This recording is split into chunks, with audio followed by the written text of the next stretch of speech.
নবীজি সাল্লাল্লাহু আলাইহি ওয়াসাল্লাম বলেছেন, মানুষ যখন কোনো গুনাহ করে, আল্লাহর কোনো নিষিদ্ধ পথে যায়, কোন একটা পাপের কাজ করে, মোবাইলে একটা হারাম জিনিস দেখে ফেললেন, একজন পুরুষ পর্নোর ছবি দেখলেন, মজা নিলেন, গুনাহের কাজ করলেন, এর ফলে কি হবে? অন্তরের মধ্যে, অন্তরটা কিন্তু ফ্রেশ ছিল, এটাতে একটা দাগ পড়বে। একটা গুনাহ করলে একটা দাগ পড়ে, হাদিসে আসছে। আরেকটা গুনাহ পড়লে আরেকটা দাগ পড়ে, আরেকটা পড়লে আরেকটা দাগ পড়ে। এভাবে পড়তে পড়তে একটা স্বচ্ছ আয়নার উপরে যেরকম অনেক ময়লা পড়লে যেরকম সে আয়নায় ভালো মন্দ চেহারাতে কি আছে না আছে বোঝা যায় না, ঠিক একই ভাবে একটা অন্তরে যখন অনেক গুনাহ করতে করতে করতে করতে কলুষে পরিপূর্ণ হয়ে যায়, তখন এই অন্তর দিয়ে কোনটা ভালো কোনটা মন্দ, কোনটা হক কোনটা বাতিল, কোনটা সত্য কোনটা মিথ্যা, কোনটা জান্নাতের পথ কোনটা জাহান্নামের পথ, এটা নিরূপণ করবার ক্ষমতা থাকে না।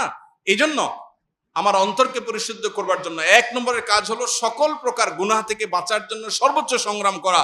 এরপরে যদি গুনাহ হয়ে যায়, ওই যে অন্তরে গুনাহ হয়ে গেছে মানে দাগ পড়ে গেছে, এই দাগ রিমুভ করার জন্য উপায় আছে। গ্লাস পরিষ্কারের জন্য যেরকম গ্লাস ক্লিনার আছে, ঠিক একই ভাবে অন্তর পরিষ্কারের জন্য কল ক্লিনার আছে। সেই ক্লিনারের নাম হলো তওবা। সেটার নাম কি?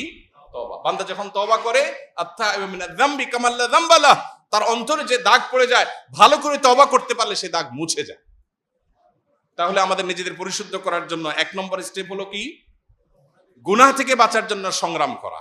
অনেক নফল নামাজ দরকার নাই, অনেক নফল দানও দরকার নাই, অনেক তাসবিহ না হলেও চলবে, অনেক তেলাওয়াত না হলেও চলবে, কিন্তু যেটা না হলে চলবে না সেটা হলো কি? আমার দ্বারা কোনো গুনাহ হবে না। আমি চোখের গুনাহ, মুখ দিয়া সকাল থেকে রাত পর্যন্ত কত গীবত বেহুদা কথা বলছি, এগুলো সবগুলো গুনাহ। যেগুলো কোরআন হাদিসে নিষেধ করা হচ্ছে সেগুলো করাই হলো কি? গুনাহ। অতএব সেগুলো থেকে বেঁচে থাকার চেষ্টা কর। যদি কোনটা হয়ে গেছে আমি টের পাই, এই কথাটা তো বলা ঠিক হয়নি, আমার অন্যায় হয়ে গেছে, দেরি না করে সাথে সাথে রিমুভার দিয়ে সেটাকে রিমুভ করা, অর্থাৎ তওবা করা, যে আল্লাহ আমি অন্যায় করেছি আর করবো না, এটাই রিমুভার। তাহলে এই প্রক্রিয়ার মধ্য দিয়ে আমাদের অন্তরটাকে পরিচ্ছন্ন রাখতে পারি। যে অন্তরটা সেফ, নিরাপদ, সুস্থ, স্বাভাবিক, যে অন্তরের ভিতরে দুনিয়ার মোহ নাই, হিংসা নাই, বিদ্বেষ নাই, খারাপ কিচ্ছু নাই, অন্তরটা ফ্রেশ, এই ব্যক্তির এই অন্তরটা কিয়ামতের দিন কাজে আসবে। এজন্য ভাই, নিজেকে পরিশুদ্ধ করবার গুরুত্ব আমাদের বুঝতে হবে। সোশ্যাল মিডিয়ার এই যুগে আমরা সবাই অলমোস্ট নিজের চাইতে পরকে নিয়ে বেশি ভাবি। নিজের চাইতে অমুকে কি করেছে, তমুকে কি করেছে, অমুকের কি বলা উচিত ছিল, তমুকের কি করা উচিত ছিল, কার কি সমস্যা আছে, আমার কি সমস্যা আছে, এটা নিয়ে কোনো অ্যানালাইসিস সাধারণত করার সুযোগ আমাদের হয়।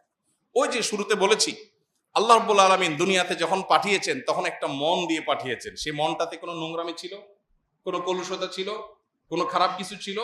আল্লাহ কিয়ামতের দিন আবার বুঝে নিবেন, বান্দা তোমাকে আমি একটা ফ্রেশ, রোগমুক্ত, পরিচ্ছন্ন অন্তর দিয়ে পাঠিয়েছিলাম, তুমি আমার কাছে এসেছো এমন একটা অন্তর নিয়ে, যে অন্তরে শত শত মানুষের প্রতি শত্রুতা, বিদ্বেষ, অহংকার, খাই লোভ, মোহ, দুনিয়ার সমস্ত রোগ দিয়ে সেটাকে পরিপূর্ণ করে তারপর তুমি আমাকে দিয়েছো। আমি অন্তরটা অ্যাকসেপ্ট করবো না? আমি যে পরিচ্ছন্ন অন্তর দিয়েছি আমি সেটাই রিটার্ন চাই। যদি সেটা দিতে হয় তাহলে এখন থেকে আমাদেরকে আত্মশুদ্ধির অভিযানে নামতে হবে, নিজেকে সংশোধন করার কাজে নামতে হবে। আল্লাহ আমাদের সবাইকে সেই তৌফিক দান করুন। সবাই চেষ্টা করবো তো ইনশাআল্লাহ। আল্লাহ বলেছেন, ইয়া আইয়ুহাল্লাযীনা আমানুত্তাকুল্লাহ ওয়া কুনু মা'আস সাদিকিন, হে ঈমানদাররা তোমরা তাকওয়া অবলম্বন করো আর নেককার, আল্লাহওয়ালা, মুত্তাকি, পরহেজগার মানুষের সুহবতে থাকো। সাহচর্য অনেক গুরুত্বপূর্ণ। পরিবেশ, নেককারদের পরিবেশ কিন্তু মানুষকে নেককার করে, বদকারদের পরিবেশ মানুষকে বদকার করে। এই জন্য সাহচর্য এবং সোহবত মানুষকে যত দ্রুত পরিবর্তন করে, অন্য কোনো কিছু এত দ্রুত পরিবর্তন করে না। এক বস্তা ভালো আলুর মধ্যে একটা পচা আলু রেখে দিবেন, ওই পচা আলুর সোহবতে থেকে থেকে আশপাশে সবগুলো পচতে থাকবে, পুরো বস্তা পচে শেষ হয়ে যাবে। এই জন্য ভালো মানুষ, ভালো পরিবেশ, যে মানুষগুলোর অন্তরে দুনিয়ার মোহ নাই, আল্লাহওয়ালা, দুনিয়ার খাই নাই, তার সাথে চললে আপনার মধ্যে মানসিকতা আসবে। বিনয়ী মানুষের সাথে চললে আপনার মধ্যে বিনয় আসবে। সোহবতের জন্য আল্লাহওয়ালা, মুত্তাকি মানুষ, নেককার মানুষদের সাহচর্য অবলম্বন করা, এটা 2 নম্বর করণীয়। 3 নম্বর করণীয় আল্লাহর কাছে চোখের পানি ফেলে দোয়া করা। নবী সাল্লাল্লাহু আলাইহি ওয়াসাল্লাম আল্লাহর কাছে দোয়া করতেন। কি দোয়া করতেন? আল্লাহুম্মা আতি নাফসি তাকওয়াহা ওয়া যাক্কিহা ওয়া আনতা খায়রু মান যাক্কাহা। বহু আমরা যে টপিকে আলোচনা করছি এই টপিকেই দোয়া। হে আল্লাহ, আমার অন্তরকে আপনি পবিত্র করে দিন, এটার পরিশুদ্ধ করে দিন, নোংরামি থেকে, কলুষতা থেকে আপনি পরিচ্ছন্ন রাখুন। আল্লাহর কাছে এই দোয়াটা সকাল সন্ধ্যা নবীজি নিবেদন করতেন, নিয়মিত আমাদের নিবেদন করতে হবে। অতএব ত্রিমুখী প্রচেষ্টা, গুনাহ থেকে বাঁচা, গুনাহ হয়ে গেলে তওবা করা, এবং নেককারদের সাহচর্য, সোহবত, আর আল্লাহর কাছে চোখের পানি ফেলে দোয়া করা। আল্লাহ আমাদের সবাইকে পরিশুদ্ধ অন্তর নিয়ে আল্লাহর সাথে সাক্ষাতের তৌফিক দান করুন। আমাদেরকে আল্লাহ তাআলা কলবে সালিম নিয়ে আল্লাহর সামনে হাজির হওয়ার তৌফিক দান করুন। রোগাক্রান্ত অন্তরকে আল্লাহ তাআলা রোগমুক্ত করার উদ্যোগ গ্রহণ করার তৌফিক দান করুন। শয়তান আমাদেরকে অনেক কিছুই থেকে ভুলিয়ে রেখেছে। সবচেয়ে ইম্পর্টেন্ট বিষয়, আমার শরীরের সবচেয়ে বড় অর্গান, সবচেয়ে গুরুত্বপূর্ণ অংশ, আমার অন্তর নিয়ে মনোযোগ দেওয়ার, ফোকাস দেওয়ার সুযোগ আমার হয় নাই, কারণ শয়তান আমাকে ভুলিয়ে রেখেছে। বিদায় আজ থেকে সেদিকে মনোযোগ দেই। আমার সমস্যাগুলো কি কি আমি লিখে ফেলি, যে আমার ভিতরে কি কি রোগ আছে, কি কি বদরোগ আছে। আমি খাই খাই করি, লোভ করি, অহংকার করি, মানুষকে ছোট করি, তাচ্ছিল্য করি, কি কি রোগ আছে লিখে ফেলি, এবং সেগুলো একটা একটা করে রিমুভ করার জন্য প্ল্যান প্রোগ্রাম করি। আল্লাহ রাব্বুল আলামিন আমাদের সবাইকে পরিশুদ্ধ পরিচ্ছন্ন অন্তর নিয়ে যাওয়ার তৌফিক দান করুন। নামাজ, রোজা, হজ, যাকাত, হালাল উপার্জন, পর্দা করা, বাবা মার কথা শোনা, এসব বিষয়গুলো যেরকম ফরজ, ঠিক একইভাবে নিজেকে সংশোধন করা, আত্মশুদ্ধি করা, নিজের পরিশুদ্ধির জন্য উদ্যোগী হওয়া, এটাও একটা ফরজ। বরং এটা এমন ফরজ, যেই ফরজের কথা বলতে গিয়ে আল্লাহ শপথ করেছেন 7 আয়াতে 11 বার, যেটার কথা নবীজি বলেছেন, আলা ইন্না ফিল জাসাদে লামুজগা, মানুষের শরীরে একটা বিশেষ অর্গান আছে, একটা পার্ট, একটা অংশ আছে, ইদা সলুহাত, সেটা যদি ঠিক হয়ে যায়, সলুহাল জাসাদু কুল্লু, পুরো মানুষের বডিটাই ঠিক হয়ে যায়। ওইদা ফাসাদাত, সেই অর্গানটা, সেই শরীরের অঙ্গটা যদি নষ্ট হয়ে যায়, পুরো শরীর নষ্ট হয়ে যায়। আল্লাহ ওয়াহিয়াল কলব, নবীজি বলেছেন সেটা হলো অন্তর, আর কিছু না।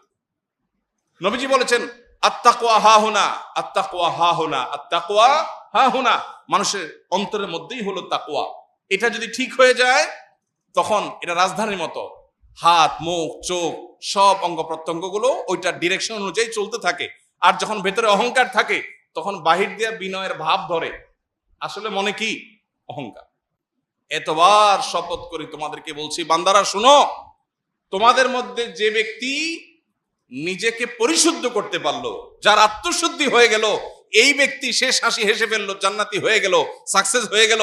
ওয়াকাদ খাবা মান দাসাহা, আর যার নিজের আত্মাকে পরিশুদ্ধ করতে পারলো না, যার তাজকিয়া হলো না, যার পরিশুদ্ধি হলো না, যে অপবিত্র থেকে গেল, যার ভিতরে অহংকার আছে, দুনিয়ার মোহ আছে, যার ভিতরে হিংসা আছে, বিদ্বেষ আছে, অন্যের প্রতি শত্রুতা আছে, অন্তরের রোগে ভরা, তার অন্তর কলুষযুক্ত, তার দেহ হয়তো অনেক সুন্দর, সে হয়তো নামাজে পড়ে, সে হয়তো বাহ্যিকভাবে দাঁড়িয়েও রাখে, কিন্তু তার আত্মা যদি অপবিত্র হয়, আত্মা যদি পরিচ্ছন্ন না হয়, তার মনটা যদি নোংরা হয়, তার মনের ভিতরে যদি হারাম থাকে, তার ভিতরে বাতিনি গুনাহ যদি থাকে, তাহলে সে ক্ষতিগ্রস্ত, সে জাহান্নামী। এই কথা বলার জন্য আল্লাহ 11 বার টানা বিরতিহীন শপথ করেছে। ভাইরা আমার, তাহলে যেই ফরজটার ব্যাপারে আল্লাহ তাআলা কোরআনে এত গুরুত্ব আরোপ করেছেন, যে কথা বলতে গিয়ে টানা 11 বার শপথ করেছেন 7টি আয়াতের মধ্যে, সেই বিষয়টা আমাদের কাছে সবচেয়ে অবহেলিত।